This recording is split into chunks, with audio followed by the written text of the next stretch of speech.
So in the last section, we learn about reductions of carbonyl groups. And what are the reagents we use for the reduction?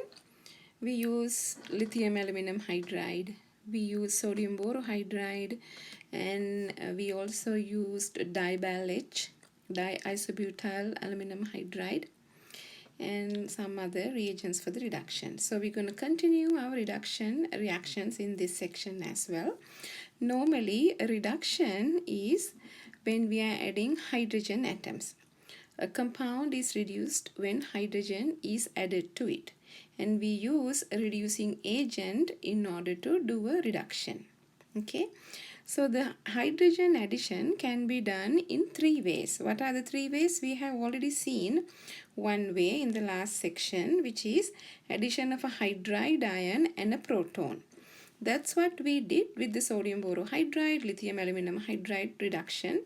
Hydride H minus is the nucleophile. It attacks the carbonyl carbon, and then the carbon oxygen pi bond forms, forming O minus ion, which grab a proton. So the two hydrogens were added as H plus and H minus. That's one way. A hydride ion and a proton. And another way is addition of two hydrogen atoms. Two hydrogen atoms like this, components of the hydrogen, one hydrogen, one hydrogen. Or we can add two electrons and two protons. One electron, one proton, one electron, two, one proton, that is two electrons and two protons. So let's look at some examples of all three methods. So this is the addition of a hydride and a proton. This is like a review of what we have done in the past session, which is sodium borohydride, hydride, that is addition of H minus, attack the carbonyl carbon, pi bond opens up, generating a negative charge on the oxygen, and then in the next step, when you add acid protonates the O minus ion. Okay, so we're adding hydride and H plus. That's one way of a reduction. Addition of hydride ion and a proton reduces carbon nitrogen double and triple bonds also.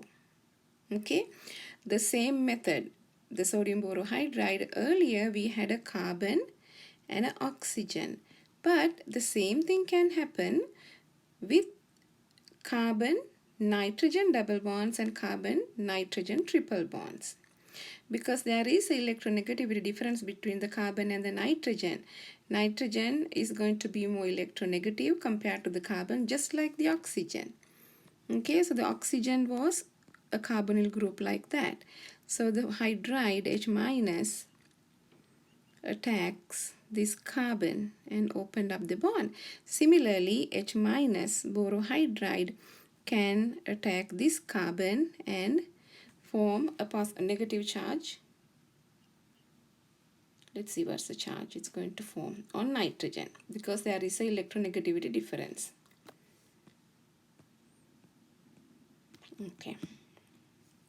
Okay, so the similar way, imine. So these groups, carbon nitrogen double bonds and carbon nitrogen triple bonds, also can be reduced with sodium borohydride and water to give you all the way to primary amines.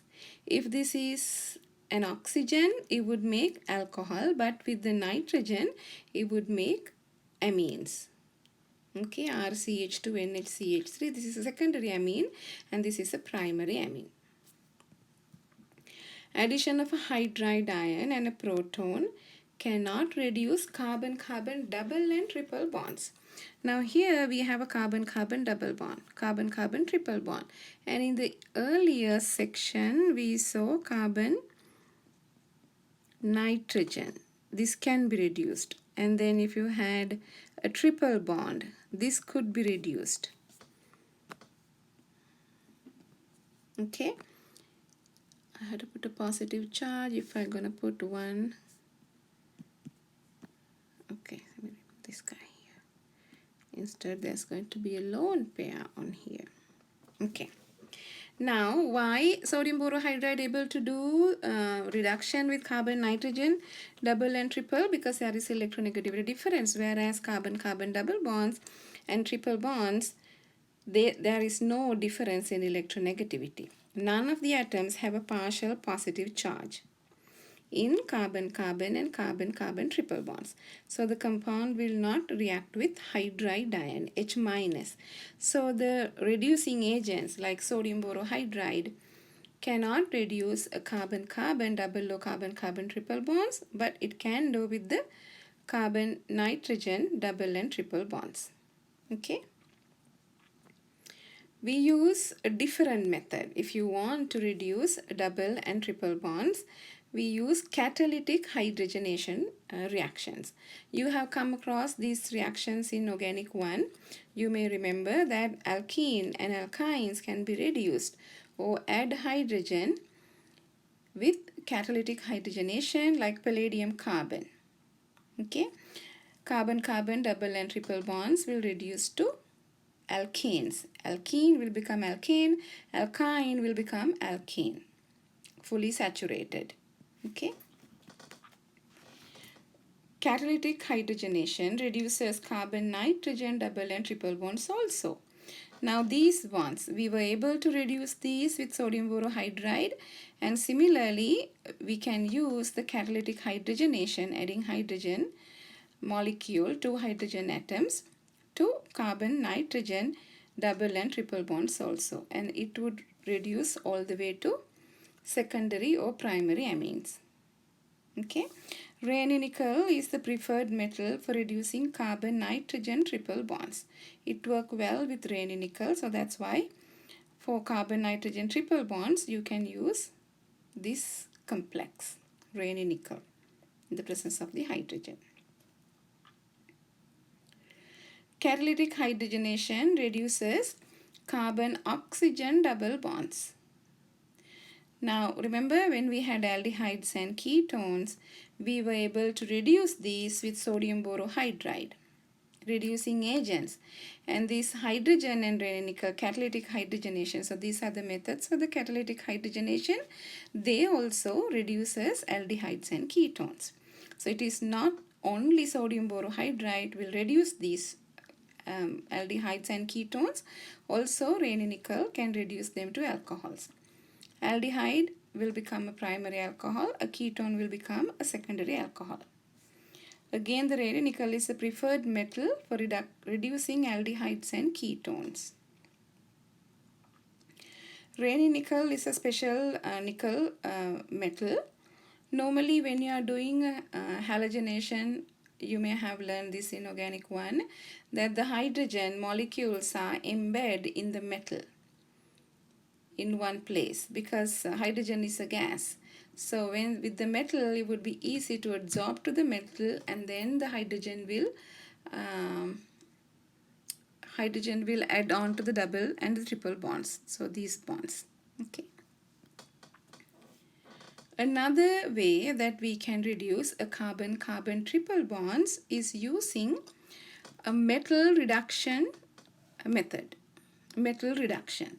So you use a metal, here the metal is sodium or lithium with liquid ammonia. So you dissolve either sodium or liquid in ammonia, sodium or lithium in liquid ammonia. So then the alkyne will give you alkene.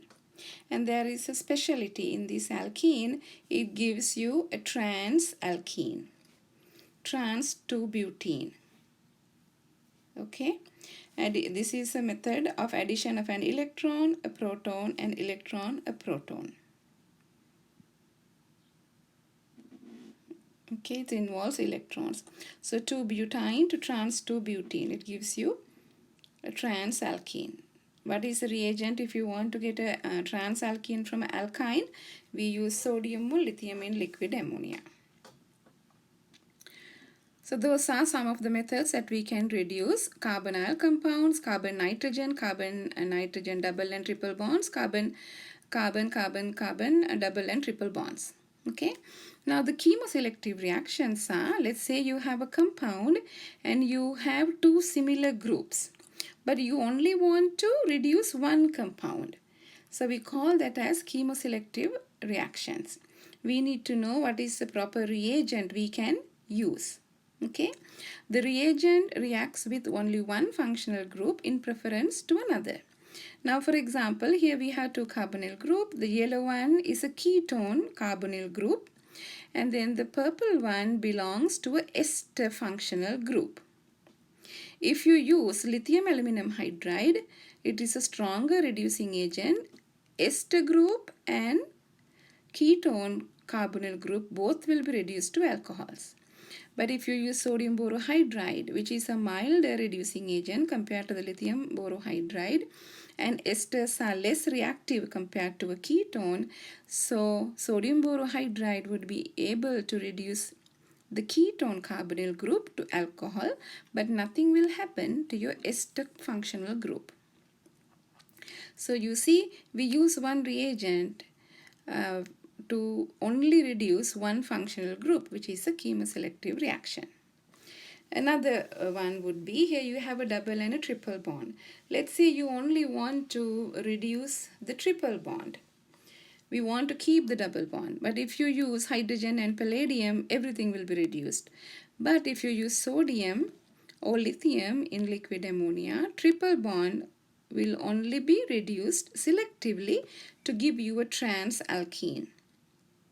Okay, a dissolving metal reduction forms a trans alkene, and nothing will happen to this alkene, it will stay the same. Now you have a carbonyl group and an alkene. You only want to reduce carbonyl group. So what are the reducing agents that we know of? We know sodium borohydride. You can also use catalytic hydrogenation with palladium and carbon. But if you use palladium and carbon, both of these double bonds will be reduced. This would become saturated, this would become alcohol. But we know sodium borohydride doesn't react with a carbon-carbon double bond because there are no partial positive character. So if you want to keep the alkene and only want to reduce carbonyl group, you use sodium borohydride. That again a chemoselective reaction. Okay, so another wonderful group of reactions are called imine and inamine formation. Okay, that is between an aldehyde and a primary amine. Is the formation of imine. Aldehyde or ketone with a secondary amine forms inamine. We will look into that later. Reaction of aldehydes and ketones with primary amines. So this is an aldehyde, this is a ketone. Here you have a primary amine, and you do this reaction in the presence of a trace amount of acid. What happened here? So the nitrogen and then the carbon will form a double bond through this reaction by elimination of a water. So the carbon is going to combine with the nitrogen. Okay, so the imine is this compound, carbon nitrogen double bond. So when you form the compound, you can see the pattern. Carbon oxygen bond that you had in the aldehyde or the ketone will become a carbon nitrogen double bond, and then whatever the substituents that you started on the nitrogen will remain on nitrogen. It's easy to remember. Okay, for example, let's say this is your aldehyde or ketone, and then you can consider your hydrogen, your primary amine, and you can flip the molecule. I put the nitrogen next to the oxygen, and then the nitrogen still has CH2 and CH3 on it. I flipped this guy. Okay, so you can consider this as elimination of a water molecule. How do you form water? You have two hydrogen and oxygen. This eliminates, and then this double bond connect to nitrogen. So what you're going to form, this part is there, double bond also there. Instead of oxygen, now you have nitrogen. You put the nitrogen, and then you have one hydrogen going to be there. No, you don't, because nitrogen only need 3 bonds, so CH2, CH3, and nitrogen will carry its lone pair. Like that. It's easy to remember. Okay, so the water molecule is left, And then we have carbon-nitrogen double bond form. That's an imine formation. Even if you don't know the mechanism, you can figure out what is the product between a primary amine and a secondary aldehyde or a ketone. Okay, same thing here. You have the carbonyl group. This is going to combine with the 2 hydrogen and form a water, and then this carbon double bond is going to form with the nitrogen. So this is the part of the nitrogen with CH2 and the benzene ring, and then from the other side you have carbon with 2 alkyl groups. Okay, so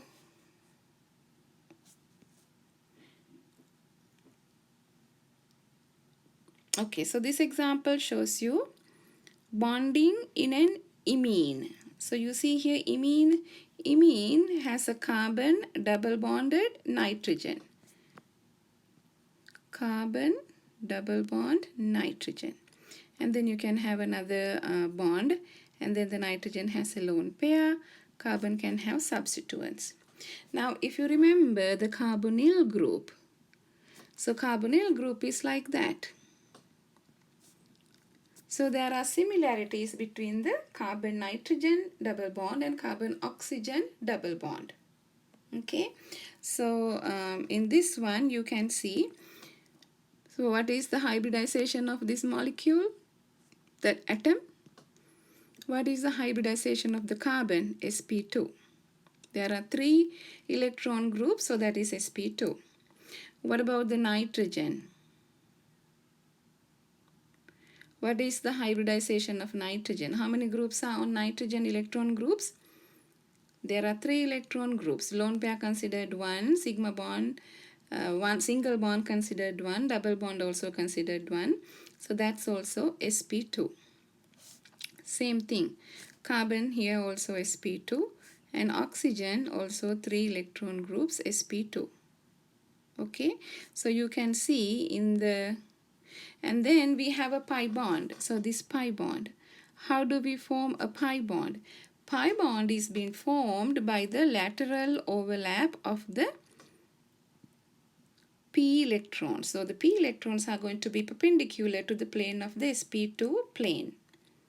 Okay, because it's sp2, it's a trigonal planar electronic geometry having 120 bond angle. They're going to be in this one plane, and then the p orbitals are going to be perpendicular to the sp2 plane.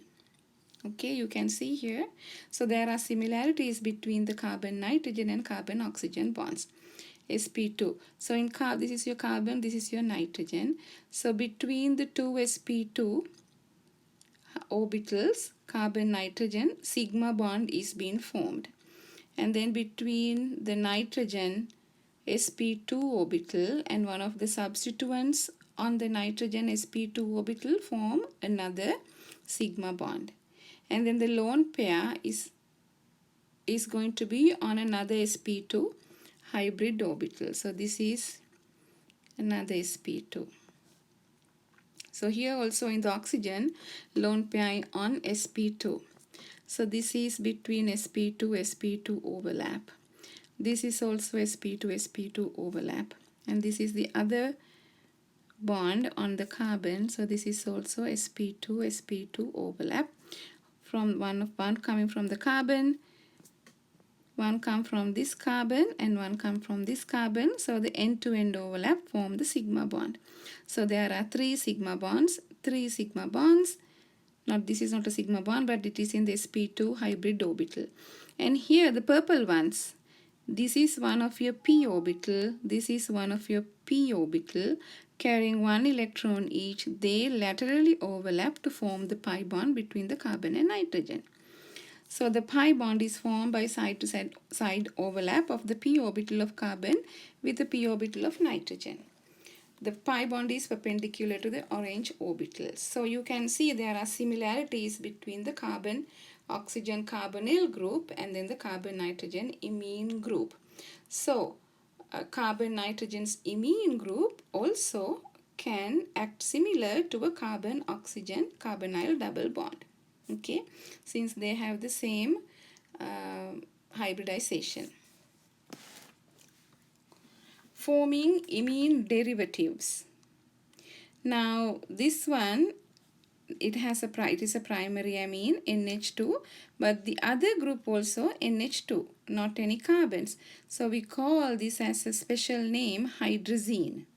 So hydrazine also, it's the same thing, the two hydrogen on the primary amine and oxygen releases to form a water molecule, these two hydrogen and this oxygen, and then it's going to form hydrazone. So we call this molecule hydrazone from the hydrazine.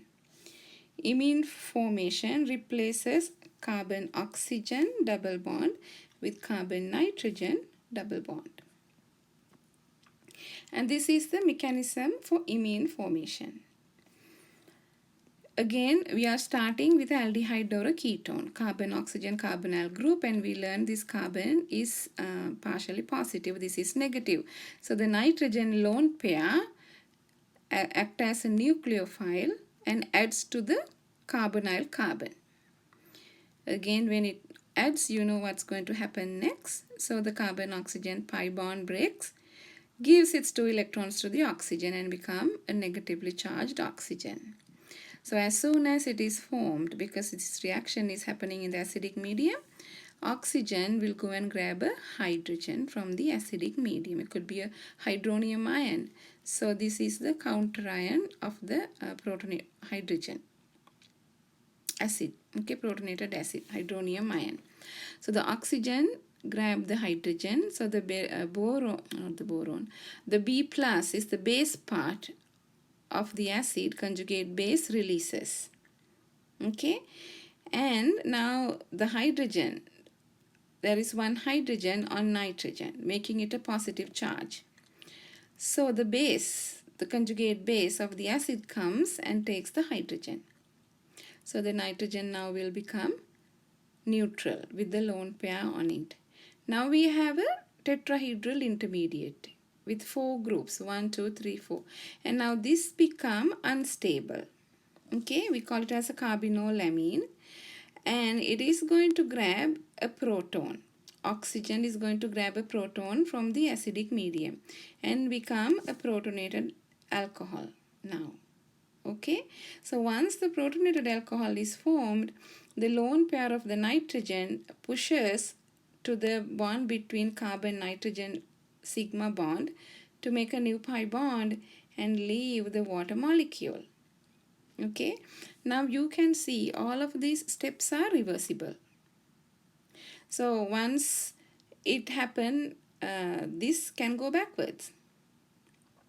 Okay, or at this point, instead of oxygen being protonated with the acidic proton, nitrogen can become protonated. So if the nitrogen become protonated, it would look like this. So then the oxygen can move one of the lone pairs to form a pi bond and between the carbon and oxygen, and then you can leave this part to give you this molecule back. So all of these steps are reversible. Okay, so the elimination of water molecule takes place, and then the nitrogen will still carry one hydrogen, making it a positive charge. So the conjugate base will grab a proton and we can form the imine. Okay, now imine formation can be pushed to completion by removing the water as it is formed. If you want the carbonyl group and the primary amine to form imine, what we do is just like we did in our first experiment when we are making methyl cyclohexene. For methyl cyclohexene from cyclohexanol that we distilled it, we can remove water. So that will propel the reaction move forward. Okay. So remember that we had seen a tetrahedral intermediate here. In this one, we call it as a carbinolamine, neutral tetrahedral intermediate. They are unstable. Okay, tetrahedral compounds in imine formation are unstable. So this is the tetrahedral compound complex of imine. where you have a nitrogen with a lone pair and a protonated water molecule. But not all the tetrahedral intermediates are unstable, but you can see here, when you have this is an alcohol, we all know alcohols are stable. 2 alkyl group, carbon, hydrogen, OH. So it's a secondary alcohol, and this is a tertiary alcohol. They are stable tetrahedral compounds. The tetrahedral compound contains a group with a lone pair that can eliminate water. See, this has a lone pair that can eliminate water. Those compounds are unstable. Now, during the formation of the imine, we have to control the pH. It should not be too basic or too acidic. Okay. The pKa of the ammonium ion is 6. Maximum rate is at pH 4.4. Therefore, the pH should be 1.5 units less than the pKa of the amine. So, the experimentally found, if the ammonium ion that is formed is 6 pKa, maximum rate is at pH 4.4. So, 4.5 is 1.5 less than 6. So, the pH should be 1.5 units less than the pKa of the amine, whichever the amine we used, primary amine, okay? And also there must be enough acid to protonate the oxygen atom of the tetrahedral intermediate so that water can be expelled. So this one here. If it is too basic, then the alcohol will not be able to protonate it. So we have to be in a medium. It is acidic enough. This oxygen can be protonated with the acidic proton from the solvent. Okay, and also it doesn't have to be too acidic. Otherwise, this nitrogen also will become protonated. But if too much acid is present, the amine will be protonated and will not be a nucleophile. See here, if we want amine to be basic, but if it is too acidic, this nitrogen will be protonated, so then it will not be able to act as a base. For amine with the pKa 10.5, the pH of the solution should be 9. Remember, 1.5 less than the pKa of the amine. So these are some things that we can consider. We are actually performing imine formation reaction. Imine hydrolysis, meaning go back to the original compounds. Hydrolyze, meaning you are breaking the carbon-nitrogen bond, adding a water molecule across it. Acid catalyzed hydrolysis converts the imine back to the carbonyl and the amine. So it's going to break the bond here. Okay, now you know when amine hydrolyzes, what happened? The double bond breaks, carbon will get its oxygen. Remember, we are adding a water molecule, oxygen goes to the carbonyl, and then the 2 hydrogens of the water will go to the nitrogen. Nitrogen will get that 2 hydrogen just like it formed, and it's going to get its substituents on it, hydrolysis. So when you add acid, hydrolyze to become the original ketone or the aldehyde and the protonated ammonium ion. Since it's in the acidic medium, the nitrogen will be protonated. Now this is not a reversible reaction. Once it's hydrolyzed, this will not go back. Why? Because the nitrogen is protonated. There is no longer lone pair on nitrogen to attack the carbonyl carbon. Okay, because of that it's not reversible. Imine hydrolysis is irreversible. The protonated amine is not a nucleophile.